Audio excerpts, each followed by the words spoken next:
Jambo, Jambo, everybody, Jambo. Happy 2023. A happy 2023 to you and your family and your loved ones. I wish you a fruitful year full of great things. I am your host, Dr. Ruth Akumbu, and this is Jambo Dr. Akumbu.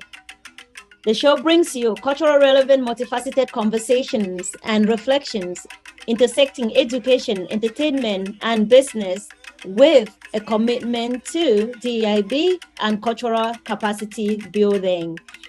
Joining us today is Louise Montgomery Jr. with the JM Search Firm. We'll be discussing DEIB matters in leadership. Louise, Jambo. Jambo to you as well. How are you? I am doing great. How are you doing? I'm doing very well too, thank you. It's wonderful to see you again. Likewise. So I always love to start with names. As you know, my name is Ruth Akumbu, and originally from Cameroon, and lived here for over 20 years. I always like to know what people's names mean. If your parents gave you the name, what were they thinking before they gave you that name? Is there inspirations you draw from having that name? Like, so why are you called Louise Montgomery? Can you please share? It's a wonderful question. I'm going to start to incorporate that into my my interview process. I love it. Wonderful. Well, I'm actually a junior, so I was named for my father. So my full name is Louis Montgomery Jr. And interestingly, his mother's name was Louise, so it's Louis with an E. And so I think that there's clearly a connection between him being named Louis, yes, and me ultimately being named Louis. And I have a son as well. I actually have two sons, and our oldest son, we call him. His name is Louis Montgomery III. However, we call him Trey, which is obviously 3 in French. Mm-hmm. And interestingly, on my wife's side of the family, her father's middle name was Louis, spelled the same way, and her brother was also a junior, so he was Freeman Louis Sands Jr. So there are 5 Louises in our family, or 5 people who could be called Louis in our family. Right, that's fascinating. And when you said Trey, which is Trey, Trois or Trey? Trey, we call him Trey, yes. Okay, so do you have a French background? Because when I see your name, the first thought is Louis to me. I think Louis. I don't think Louis. I think Louis. So, is there a French background in your? Not that I'm aware of.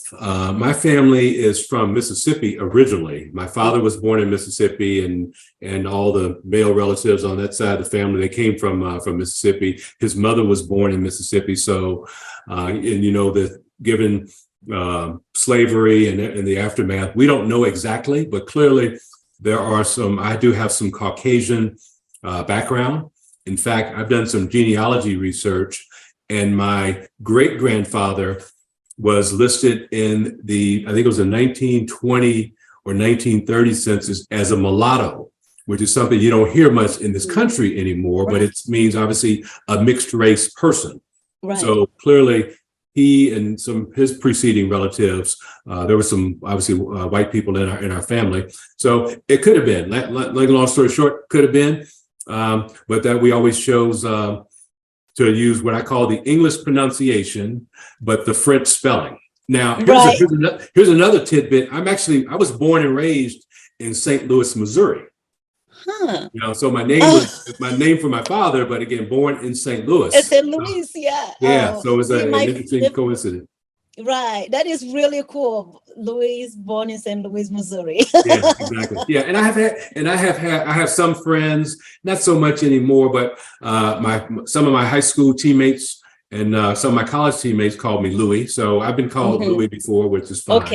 Okay, good. Because for a while I was like, wait. Then I'm like, oh no, Ruth, you have that French in you, so you're starting to like that French background just pulls me in, and for a minute I was like, am I saying his name wrong? Yeah, sure. Well, especially you being from Cameroon, which I know is both English and French speaking. So you would obviously default to the French pronunciation. Makes total sense. Yes.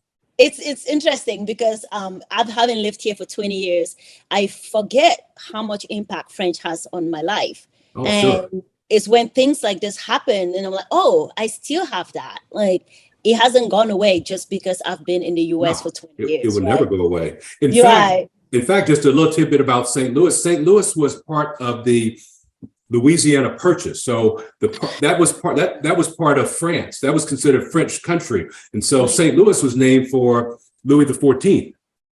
And there are a lot of French names, a lot of French influence in St. Louis. A lot of the places around it have French names, places like Ladue, Frontenac, Des Peres. So these are suburban communities in and around the St. Louis area. So there's a lot of French influence in St. Louis. That's amazing. I just learned recently actually about the Louisiana Purchase. Okay. So I did not know about it. And somebody mentioned that without that purchase, the United States would not be as big as it is today. Sure, absolutely. It added about a third of the landmass. So it doubled the size of the country when it happened. Right. And it would have made the expansion westward that much more difficult, because if France had maintained that, the settlers would not have been able to easily cross that territory to get to California and the West. Right. For better, for worse, or for worse, right? Like we don't know what all of that dynamic would change to impact it. So wonderful. So somebody might ask, why is all this conversation? What does it have to do with diversity? But it has everything to do with diversity. Do you want to tell us a little bit about your role as a diversity officer? That way we dive in using this transition. Sure. Well, I've actually had a couple of roles. In the 90s, in the early 2000s, I was a diversity officer. So I was a 2-time diversity officer. I worked for Kraft Foods at the time.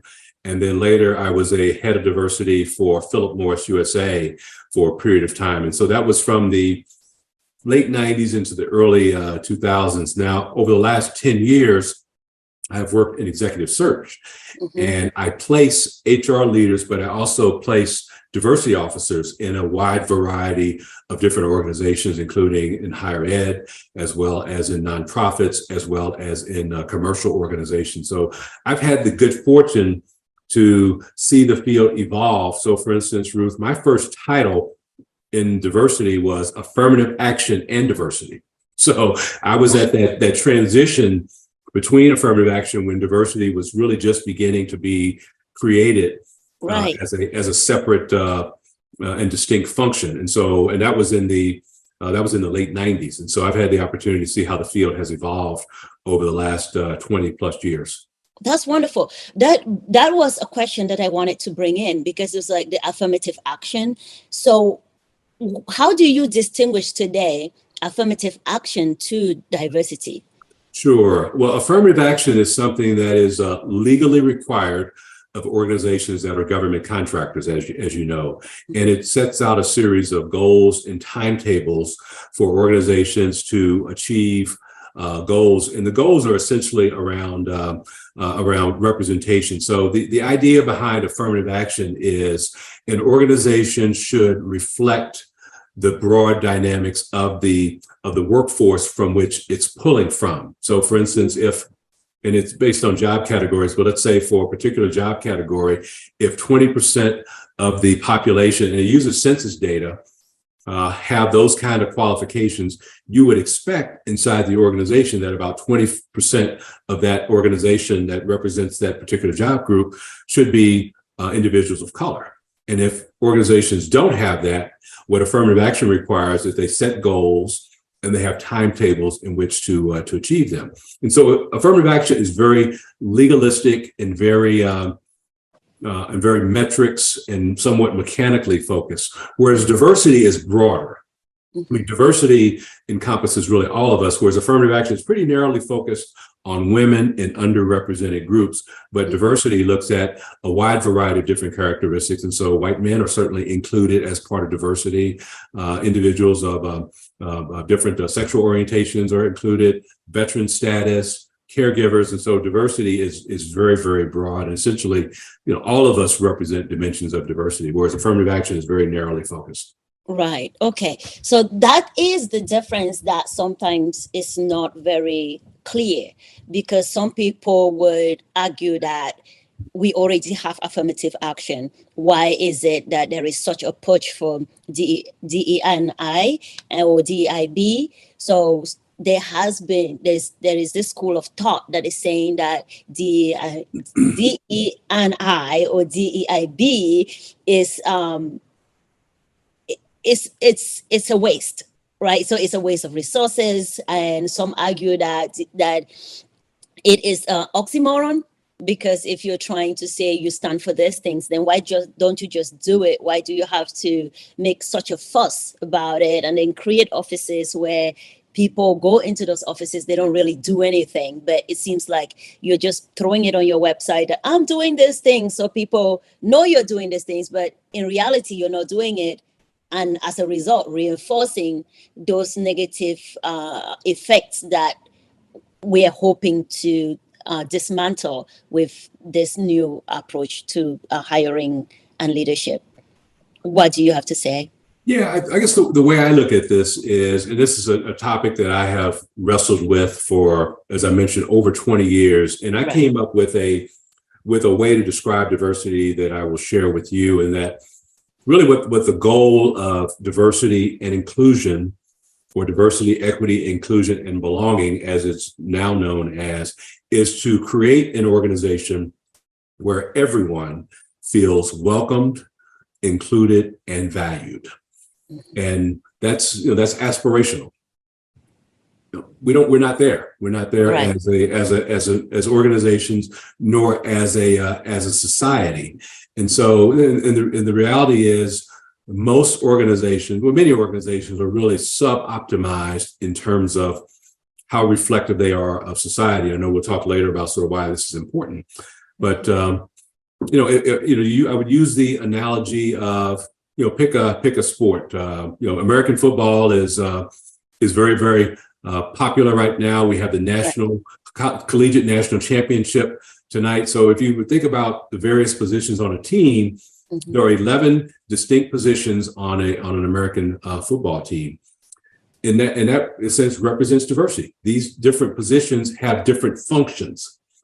An organization, a team would not be as effective if they didn't have all 11 of those roles, and if all of those 11 people were not being effective. I'll just use, for example, you have one quarterback, right? And that's the most important position on a field, on a team. So, using diversity as an example, imagine a team that did not have a quarterback, or imagine a team that had three quarterbacks at the same time. That means there are other positions that they don't have. And as good as a quarterback could be, you don't need more than one of them.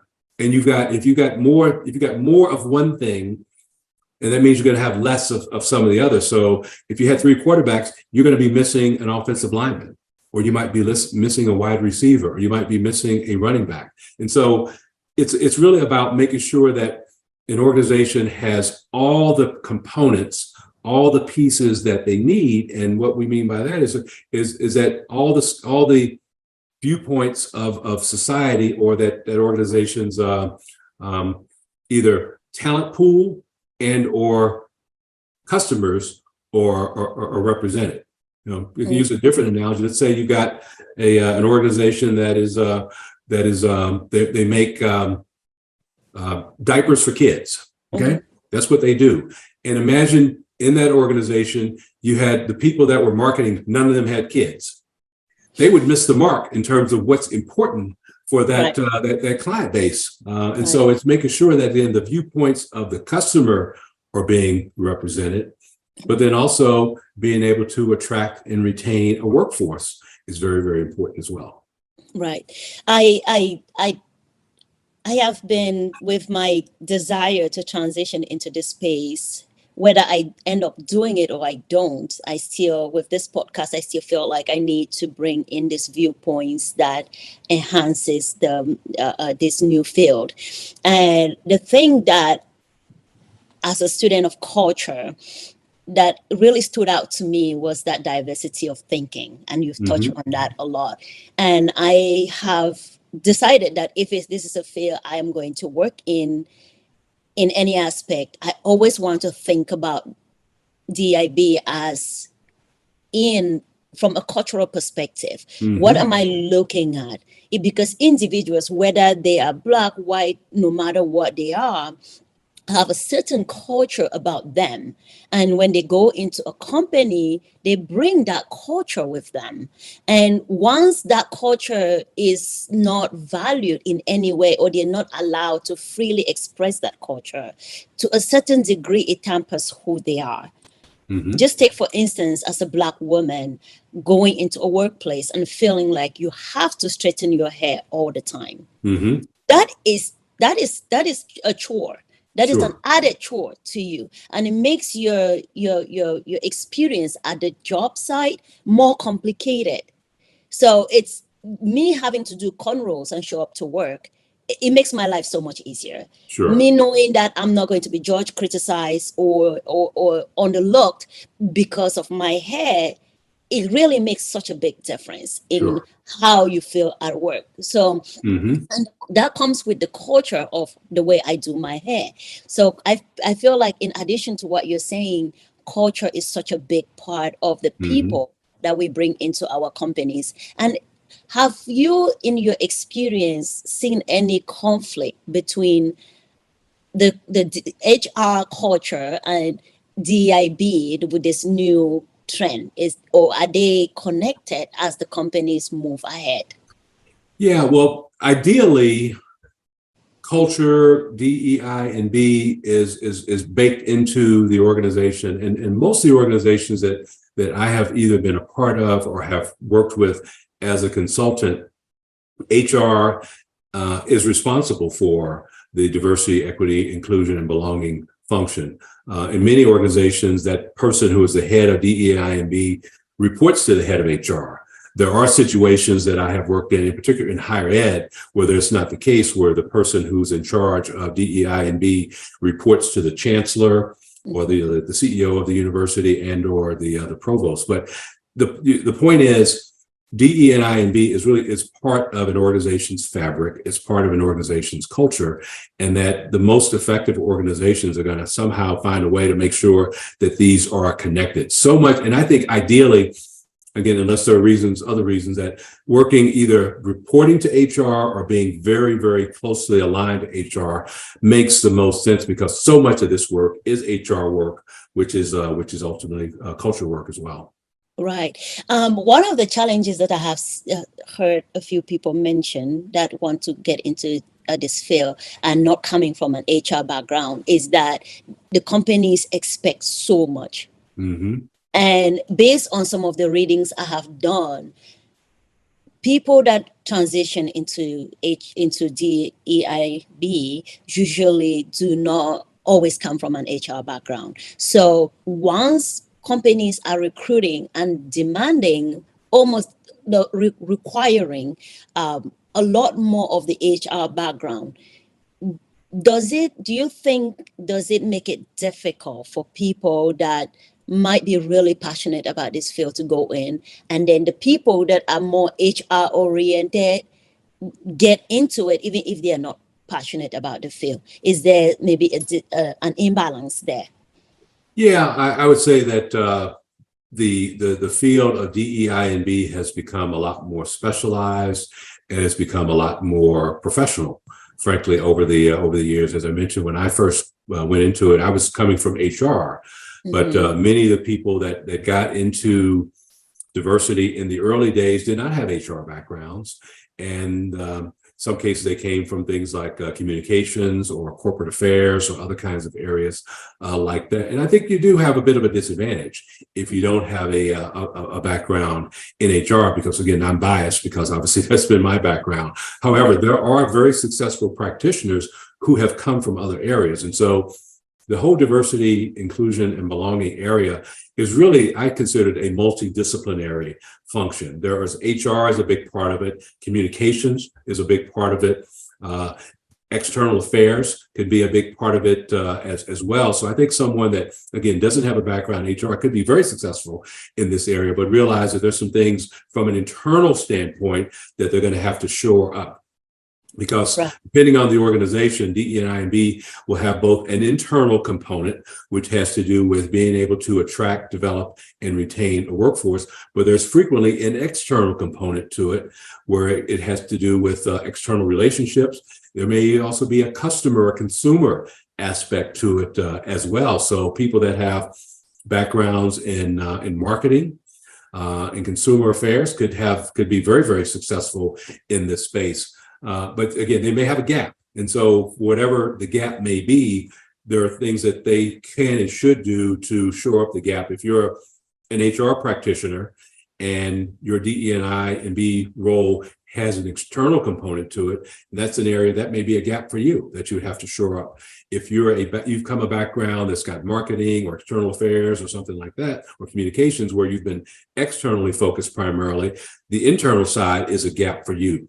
Now, the good news is there are certification programs that exist across a number of different organizations, including some universities, including my university, Cornell, that has a certificate program for DE&I that people can sign up for and help them to address whatever gaps they may have, be they internal gaps or external gaps.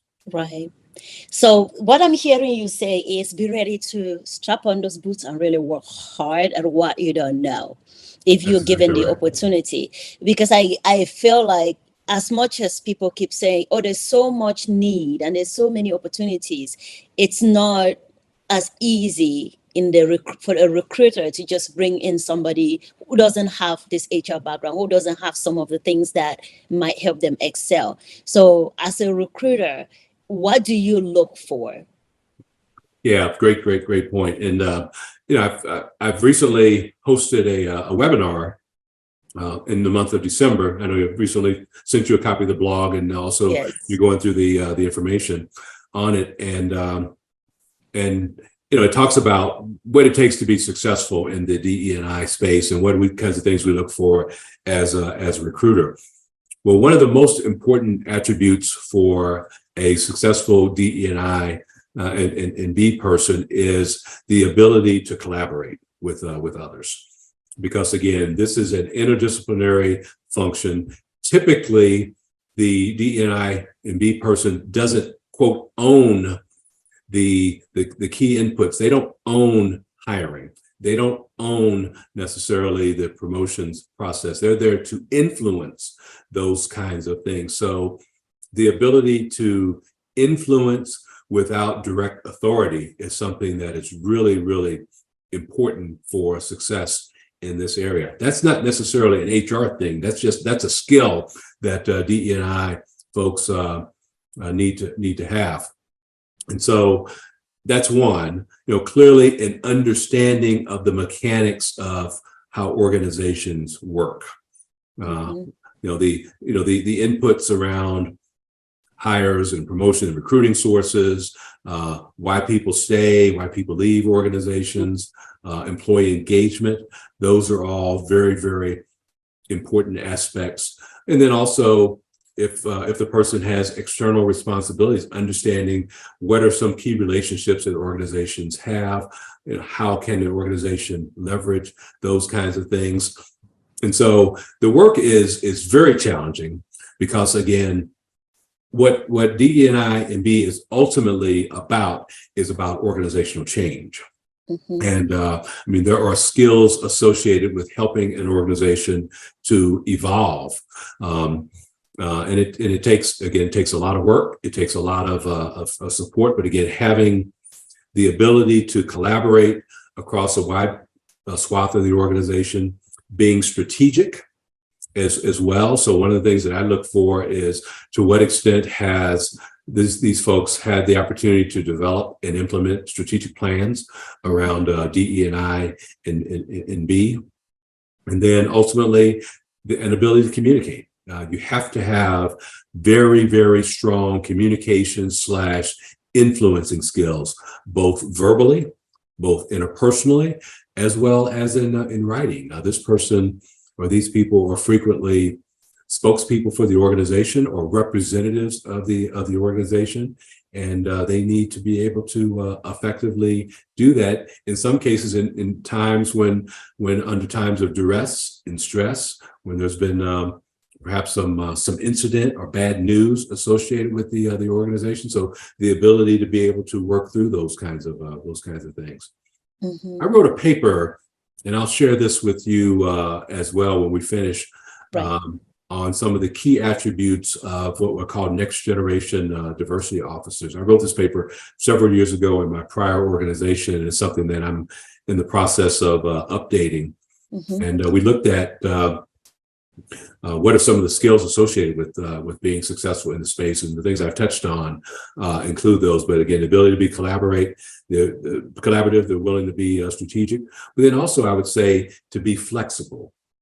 We say that in order to be effective at this work, you need to meet an organization where they are, as opposed to where you want them to be. So if they're in the very early stages of this, you work with them there. If they're more evolved, you work with them there, as opposed to saying, well, this is where you have to be, and this is the only way. It's like, no, there are an infinite number of ways in which to be successful and to move an organization forward, but you've got to figure out where the organization currently is, and then where does the organization want to get to, and how then can you help facilitate the company or the organization in getting to that place, which again is not easy to do. It's quite challenging, but again, that to me is what makes people successful in this space versus not. Right. So what I'm hearing is that the change management skill is very, very important in this area.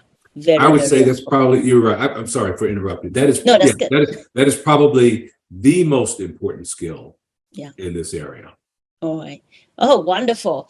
So I am going to ask you, I'm hoping that this question comes out the way it's intended. I have had conversations with quite a few people that, in their opinion, that this field is now shifting almost towards always prioritizing the LGBTQIA community. And some people, especially in the religious communities, they're a bit uncomfortable with that because they have their own values. Society is shifting in a certain way, and the colleges that handle it really, really well, where they can still preserve their Christian values at the same time still be inclusive of every other person. So what do you say to the people that feel uncomfortable that society is forcing them to get rid of their values, even though they like to respect everybody's values, but society is forcing them to give up their personal values just so that they can support the values that are the current culture of society? Yeah, it's really a great question, and I go back to my definition of what diversity is. It's an organization where everyone feels welcomed, included, and valued. And so everyone includes everyone. It includes folks of all ethnic backgrounds, religious backgrounds, but also sexual orientation. Not to get overly religious, but if you believe in God, not necessarily a particular religion, I do believe in God. And if you believe that God made everybody, or made it possible for everyone to be made, that means that God made people who are gay as well. They're God's children as well. And so why would God make people only for them to be shunned and discriminated against? So to me, what you're describing is people putting sort of their own personal values with respect to LGBTQIA plus status, as opposed to the organization's goal of having a workforce where everyone feels welcome, included, and valued, and is representative of society. So part of what the challenge is for a lot of people is, how do you set aside your own personal values and support the organization's broader values? And you could say what you say.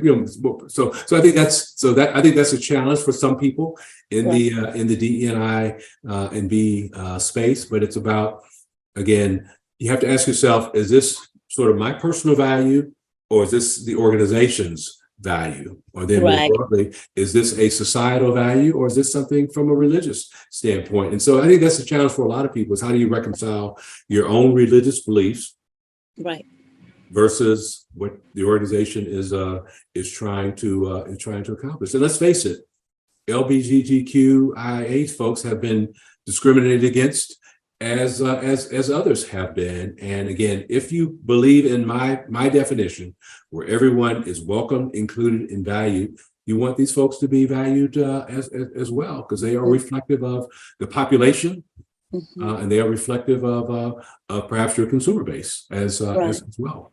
So I guess to say it in another way, in order to be effective in this space, you have to realize it's not about you. It's not about your personal values. It's what has to do with the organization is trying to accomplish. And frankly, I would say that if your personal values don't align with what the organization is trying to do, you got a problem. You got to ask yourself, is this the right organization for me to be in? Or can I be my true self inside this organization? If you can, great. If you can't, you need to ask yourself, well, is there something different perhaps I should be doing? Right. Wow, that is a powerful response. And coming as a Christian myself, I always say the first thing is humanity, human beings. People are human beings, and people, because if somebody didn't tell you about their orientation, you by looking at them, you don't just conclude. The first thing you see is a human being. Sure. How do you treat this person as a human being? First and foremost, you don't, before even going down into anything, how will you treat this person as a human being?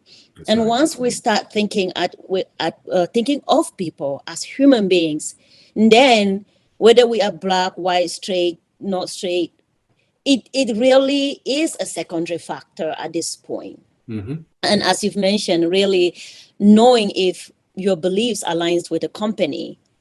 And I know that some people are concerned, like people in churches, like, is this going to become a thing where in our church, we're going to have to hire people based on orientation, even though our church is structured in a way where it's this particular genders, two genders, and this is how it works. So it's one of those things where you and me don't have all the answers. Sure. And it's an evolving field. And if we go back again to people are human beings and having respect, one thing I love about culture and being from an African background is the value of respect. So if I disagree with you on something, I respect you at the same time. I don't have to persecute you, be mean to you just because we disagree. I disagree, but I respect you. So if I'm in my church and I disagree with you, that's in my church. So maybe let me do what I want to do in my church, in my school. Let me do what I want to do in my school. As long as the government does not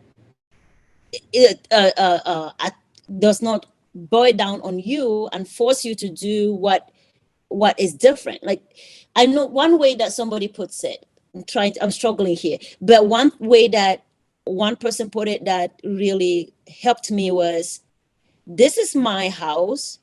These are the rules in my house. You're welcome to my house anytime, but these are the rules in my house. I'm going to treat you well. I'm going to welcome you. You're going to be a member of this house, but these are the rules in the house.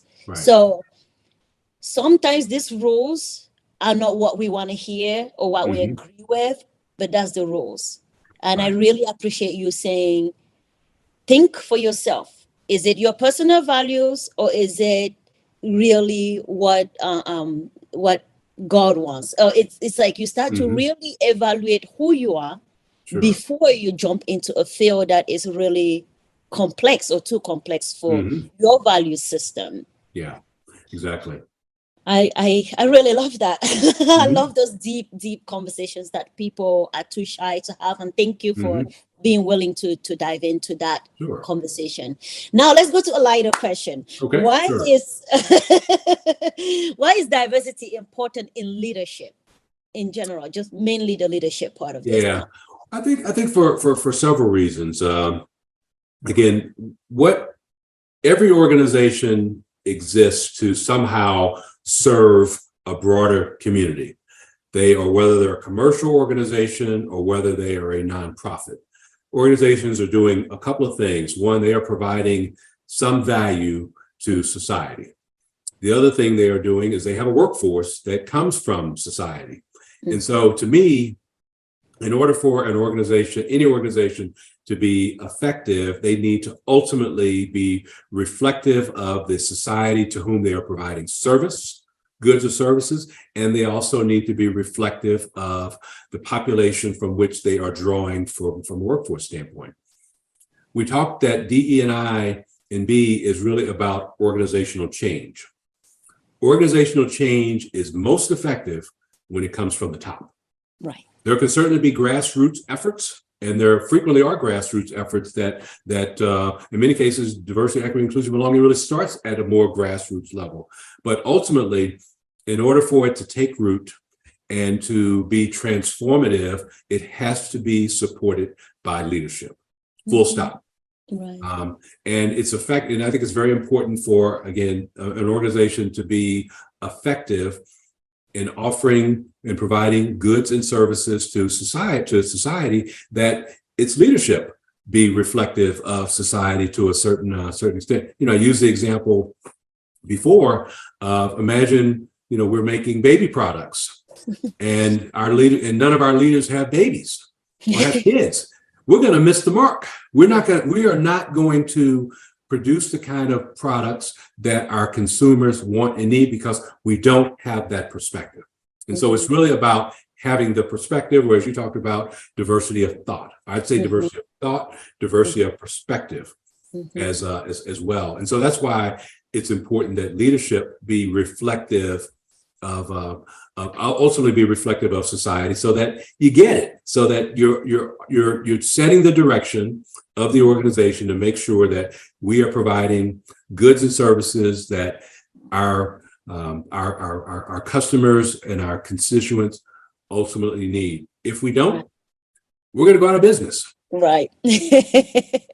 I love that. I love that. Yes, you want to serve the people. You're there to serve, even though you're still making a profit, but you're still there to serve. And these are the people you want to serve. So serve them right. Yes, so we've talked a lot, like I brought up a few things about negative perspectives of DEIB. If I've missed anything, maybe you could point to that and then address it. And then what other positive approaches do you think that are out there as far as DEIB is concerned? Yeah, let's talk about the positives that are first. It's been wonderful for me because I've been on the DE&I journey through various organizations that I've been a part of since the mid 1990s, and so a lot has changed in that time, and that the thinking has evolved. Again, as I mentioned, when I first got into it, it was affirmative action and diversity. Inclusion came along later, as did equity, as did belonging, and so these are all very, very important attributes. And they mean different things, and that's why it's important that they're all part of it. And I love the more recent inclusion of the term belonging, because I think that's a word that we can all understand. I've always struggled with inclusion because inclusion is a weird word. Now, included is where inclusion comes from, and I think the addition of the word inclusion, I think, was very important, because the early efforts around diversity were focused principally on women and on individuals of color, and white men were excluded. And so that was, to me, one of the negatives, is that white men are saying, what's in this for me?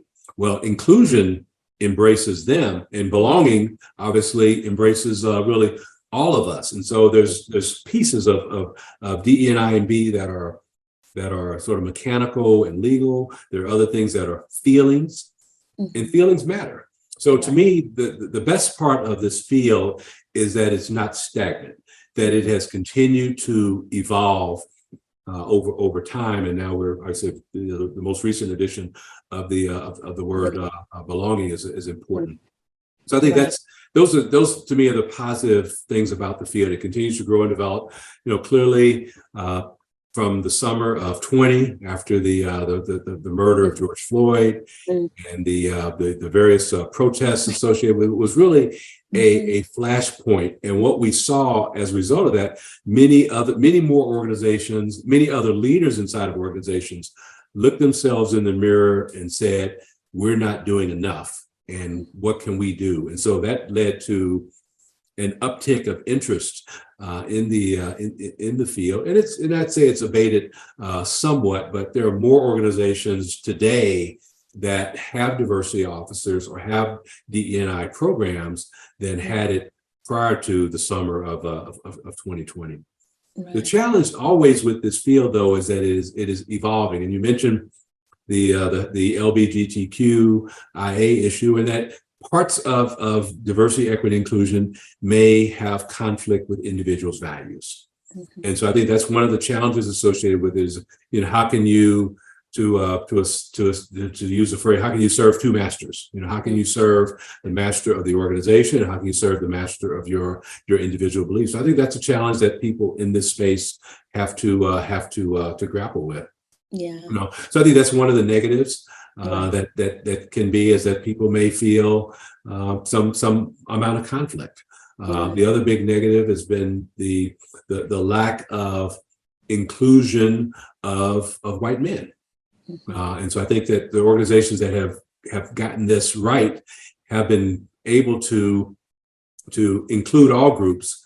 So again, to go back to my earlier definition of welcome, include, and value, where everybody feels that this is about me, as opposed to, well, this is only about them, and I'm not one of them. Right.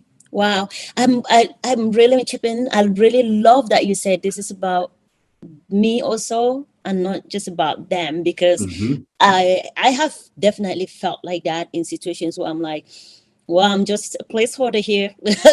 Have me here just for this, but I don't feel like I belong here, or it's like I'm gonna do my thing and sit in a corner because this is really not about me. It's about them, right? So that feeling is not the best feeling if you want to retain employees, and if you want your the company culture to be holistic. It's not the best approach. And then another thing from what you've said that I've heard is, I think the underlying perspective coming from affirmative action is that this is supposed to serve underprivileged, right? Like, and then when you think on the privilege or minority groups, you start to think, in the past, diversity was mostly about serving maybe Blacks and Native Americans, or all the really underserved people of color, right? So with the shift now and the LGBTQ IA coming in, it's almost like,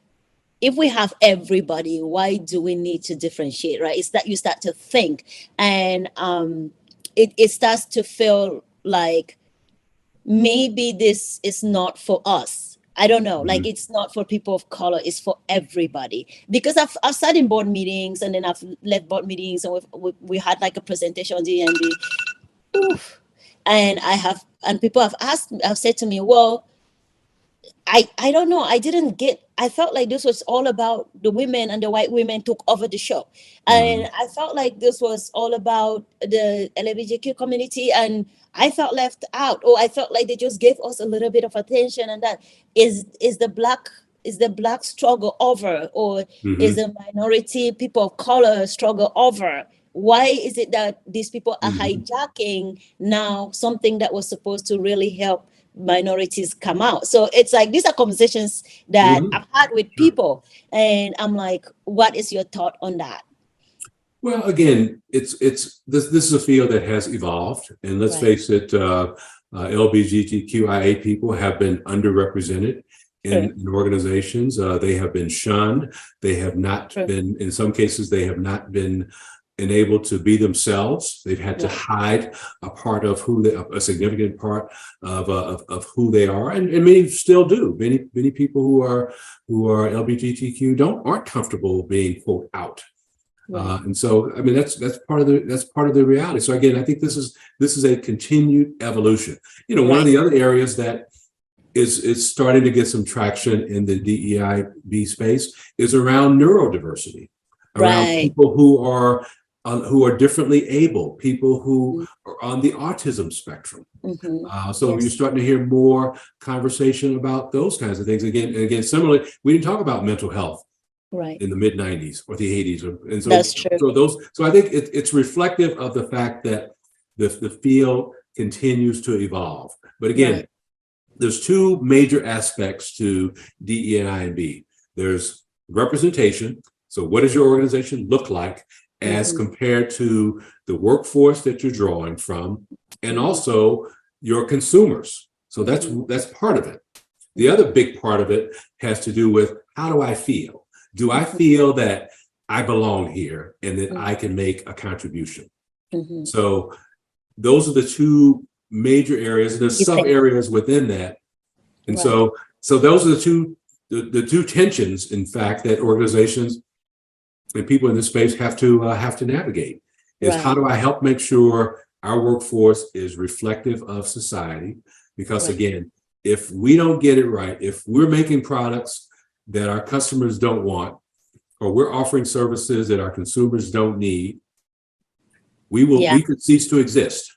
True. And there are lots of organizations that have gone by the wayside. There are organizations that were in the Fortune 500 that have gone away because Right. they weren't relevant to their society. They weren't relevant to their consumers.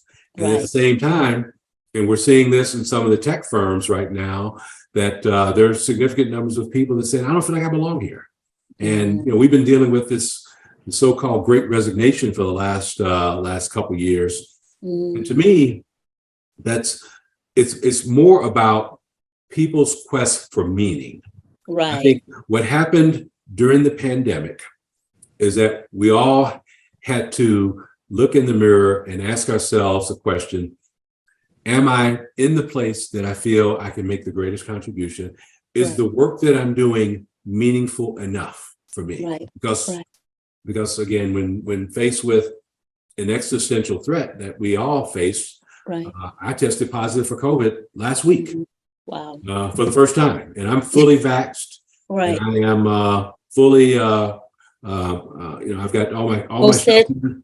Yeah, but I've been careful, but I tested positive. Now I'm fine. I have no symptoms anymore. But last Friday I tested positive. Now I'd been sick. I didn't know I was sick, but I'd been sick, but not debilitatedly sick. But Right. I had the virus. I was still functioning. Good. Fortunately, I work remotely, and I was able to limit contact with others. But that's the reality. So having gone through that, people ask the question, is this where I want to be? Or more importantly, is this what I want to be doing with my life? Right. And so that to me is what's led a lot of people to say, this is not where I want to be. This is not the people that I want to be with. It's not the work that I want to do. And so people vote with their feet and they go do other kinds of things. So that's what this is about. So, organizations have to make sure that there's an alignment between what they're offering and what people want to do. And so people are on a quest for meaning. Right. And wow. The good news is that DE&I&B can kind of help with that. But again, people have to ask themselves the question, does this align with my personal values? And if it does, great. If it doesn't, you got to figure out something different. Wow. And I think you said it beautifully. And it's like, if it doesn't align, there is just so much. It's a large tapestry. Sure. And you don't have to do one thing or the other. There's so much you can do within the DEIB space. So it's a very big tapestry. And I being overly ambitious with it might be what might cause a company to be overwhelmed. Sure. But get what you need from this new system and then build from there and then go from there.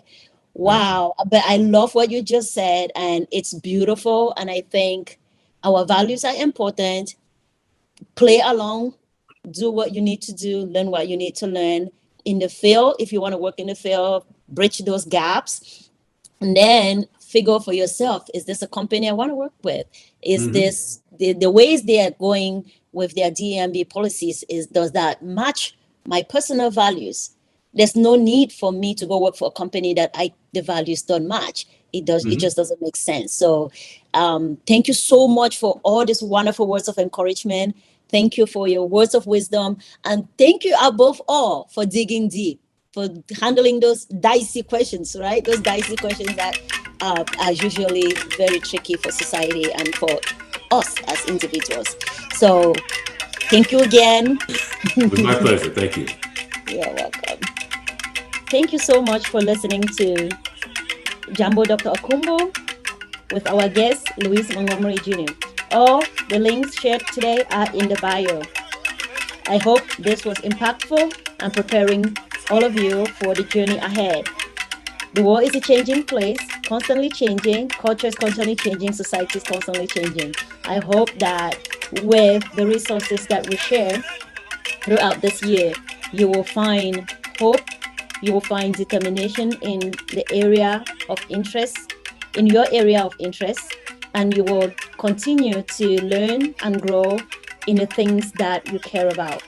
Again, thank you for being a supporter and a listener. See you in the next episode.